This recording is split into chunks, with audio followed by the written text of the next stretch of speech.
je suis Aurélia, chargée de communication digitale à UNICEF Congo. Aujourd'hui, je viens vous parler de Mavimpi Yambote. Mavimpi Yambote, comme vous le savez, c'est une approche innovante de gestion de district sanitaire centrée sur la qualité de soins pour la mère et l'enfant.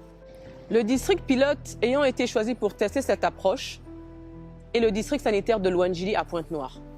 Un an après le lancement de la mise en œuvre de l'approche, 2 centres ont atteint plus de 80% des critères de performance de qualité des soins maternels, néonatales et infantiles. Le centre de santé intégré de Mbota et le centre de santé intégré de Louandjili à Pointe-Noire. En janvier dernier, grâce à l'appui de Gavi, Teresa, Profina, Hermela et Severly ont rejoint l'équipe UNICEF Congo comme officiers nationaux pour appuyer l'extension de cette approche à 9 autres districts sanitaires en utilisant la vaccination comme une porte d'entrée pour améliorer la qualité des soins de santé primaires, y compris la vaccination au niveau des districts sanitaires de Brazzaville et Pointe-Noire. Dans le cadre de leurs tâches, ils fournissent une assistante professionnelle technique, opérationnelle et administrative tout au long du processus de programmation de mise en œuvre, des modèles opérationnels et des activités de la section survie et développement de l'enfant. Nous allons aller à la rencontre de nos jeunes volontaires qui chacun sont postés dans un district. Les résultats sont déjà prometteurs. On les écoute.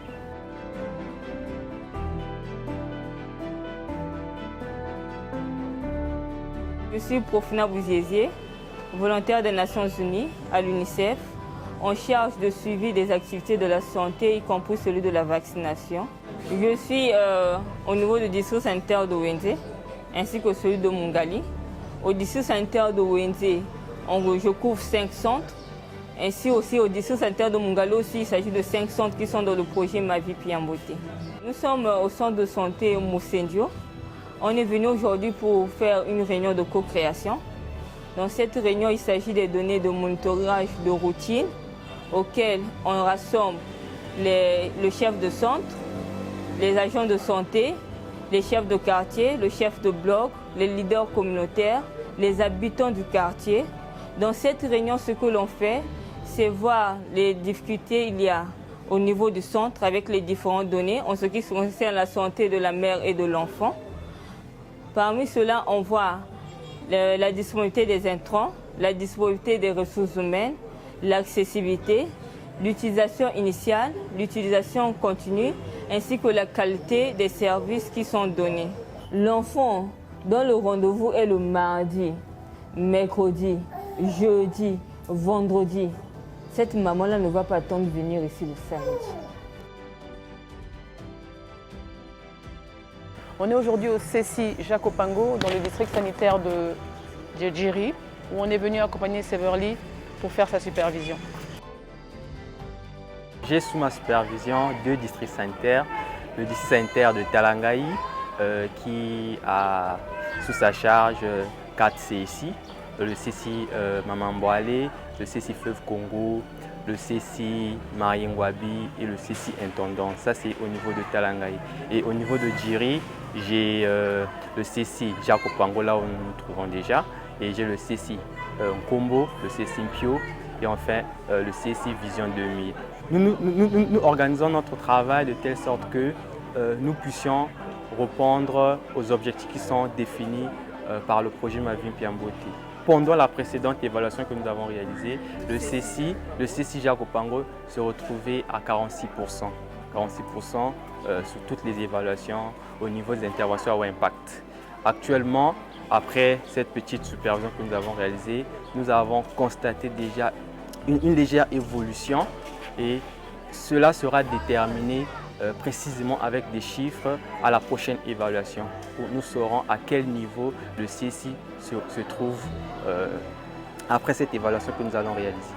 Actuellement, je n'ai pas encore de CSI qui sont certifiés, mais nous allons déjà vers la certification. J'ai 2 CSI qui ont déjà obtenu une étoile, donc ils sont approximativement à 50%, le CSI Nkombo et le CSI Mariengwabi.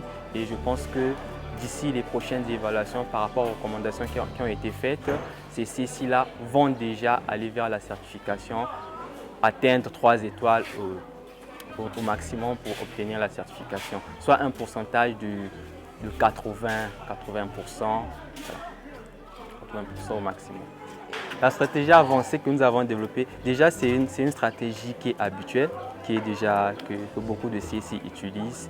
Et lorsque nous sommes arrivés au niveau du CSI Jacques Opango, nous avons constaté qu'il y avait des enfants qui ne réalisaient pas tous les contacts qui sont requis pour que l'enfant soit correctement vacciné, notamment les enfants de 0 à 11 mois. Et donc, nous avons suggéré dans les recommandations que le CSI puisse organiser au moins une stratégie avancée en tenant compte des résultats des couvertures vaccinales obtenues chaque mois. Donc, les zones qui sont moins couvertes pendant les activités de vaccination de routine, on constate, donc dès qu'on aurait constaté qu'il y a une insuffisance au niveau d'une telle zone, on organise une stratégie avancée pour aller rattraper ces enfants-là afin qu'ils ne soient pas laissés vraiment sans être protégés. C'est vraiment ce que nous avons développé au niveau du CSI, sinon dans la plupart des centres de santé où il y a des insuffisances au niveau de la vaccination. Donc il y a des stratégies avancées. D'ailleurs, je suis même content, lorsque nous sommes arrivés, nous avons vu les preuves de cette stratégie avancée qui a été réalisée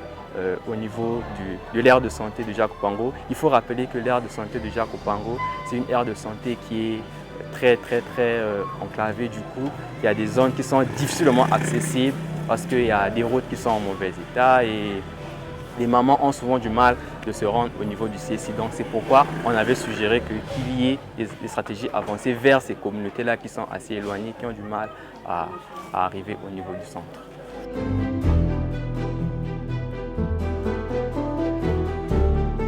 Je suis Dr Hermela Moufouma, volontaire des Nations Unies au sein de l'UNICEF, chargée des activités de santé, y compris la vaccination, concernant le projet Ma Vie en Beauté. J'ai à ma charge 2 districts. Le premier district, c'est le district de Makelekele, puis le district de Filo. Actuellement, nous nous trouvons au CSI d'Italie, dans le district de Filo. Aujourd'hui, nous allons vous parler sur l'enquête LQAS. L'enquête LQAS est une méthode d'enquête qui a été déjà débutée dans les années 28 dans les industries et adaptée au programme de santé par l'UNICEF et la Banque mondiale depuis les années 80. C'est une méthode d'enquête avec un lot d'échantillonnage pour assurer une bonne qualité. Aujourd'hui, nous allons descendre sur le terrain pour essayer d'interroger ou de mener notre enquête concernant le LQAS. Là, nous sommes en train de mener notre enquête, nous sommes en train d'essayer de respecter les lois. Il s'agit de faire un choix aléatoire au niveau des ménages qui ont été recensés en amont. À type de 30 ménages, nous avons fait un choix aléatoire. Ensuite, nous sommes entrés pour essayer de questionner un ménage. Le premier ménage ne répondait pas à notre cible parce que ce sont les étrangers. Et là, nous essayons de questionner les gens qui pourraient entrer dans notre cible. Joyeux anniversaire! Merci à papa.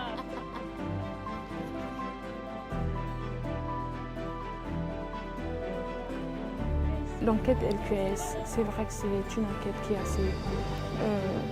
qui tient beaucoup sur la qualité. Donc, la qualité, il s'agit là de respecter le processus de l'enquête. Nous avons fait le choix aléatoire sur les ménages qui ont été repartis bien avant. En termes de 32 ménages, nous avons fait un choix aléatoire. Et lorsque nous rentrons dans les domiciles, disons dans les parcelles, nous faisons aussi le choix aléatoire des ménages. Vous l'avez pu le constater, nous sommes venus dans le deuxième au nom du premier ménage. Et après ça, nous en faisons le choix aléatoire sur les fiches. Donc, tant que la fiche choisie n'est pas remplie, nous n'avons pas le droit de changer de fiche. Donc, nous devons partir de proche en proche jusqu'à retrouver notre cible, remplir, avoir non seulement le consentement de la mère ou du père qui nous reçoit. C'est ça qui est le plus important. Pas de consentement, pas d'interview. LQAS. Merci, Ma Vie en Beauté.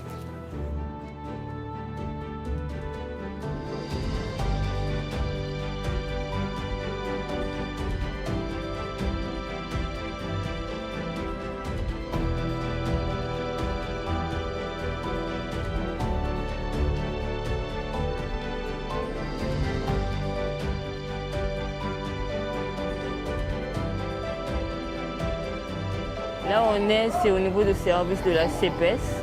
C'est quoi la CPS? Consultation préscolaire. C'est des bébés, quand ils arrivent à la CPS, normalement on pèse l'enfant, il faut prendre son poids, il faut prendre sa taille.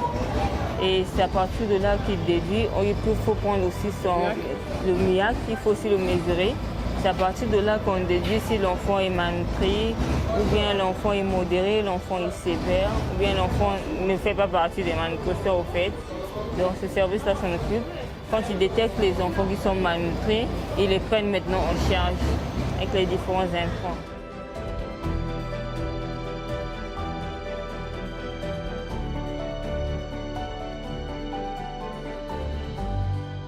Je suis Teresa Fukumoko, volontaire nationale des Nations Unies, en charge du suivi des activités de santé, y compris la vaccination, dans le département de Pointe-Noire. J'appuie 2 districts, le district sanitaire de Loandjili et le district sanitaire de Tchétché, dans la mise en œuvre de l'approche Mavimpi Mbote à travers un transfert de compétences sur la gestion stratégique au sein de ces districts. Actuellement, nous sommes dans le district sanitaire de Tchétché qui compte 8 centres de santé. Donc nous avons les centres PK8, Pombo Benjamin, Mouissou Madeleine, Ndaka Soussou, Mangembo, Loussala, Vungu et enfin le centre hôpital dans lequel nous nous trouvons actuellement. Nous avons mis en place un paquet d'activités, notamment les évaluations de gap et le monitorage décentralisé des activités au sein des centres de santé dont nous supervisons. Les évaluations de gap ont permis de détecter les gaps en compétences chez le personnel de santé, mais aussi de détecter les gaps en matière d'intrants ou de matériel au niveau des centres de santé.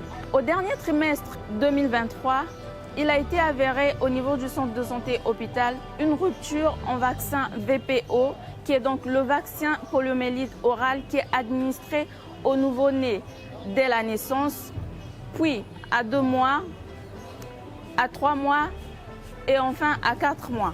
L'évaluation de gap nous a permis de réaliser que la rupture en intrant au niveau du centre de santé hôpital pouvait être une rupture qui avait été occasionnée par un gap de compétences au niveau du gestionnaire de stock. Nous avons, ensemble avec le district sanitaire, mis en place un plan d'amélioration qui a consisté à renforcer les capacités des gestionnaires de stock. Ce personnel de santé, le gestionnaire de stock en l'occurrence, a été renforcé sur la gestion de stock en intrants, notamment en vaccins. Ce qui fait qu'à ce jour, depuis lors, le centre de santé hôpital n'a plus connu de rupture de stock. Les mamans peuvent venir à tout moment faire vacciner leurs enfants sans aucun problème, sans aucune rupture de stock au niveau du centre de santé hôpital.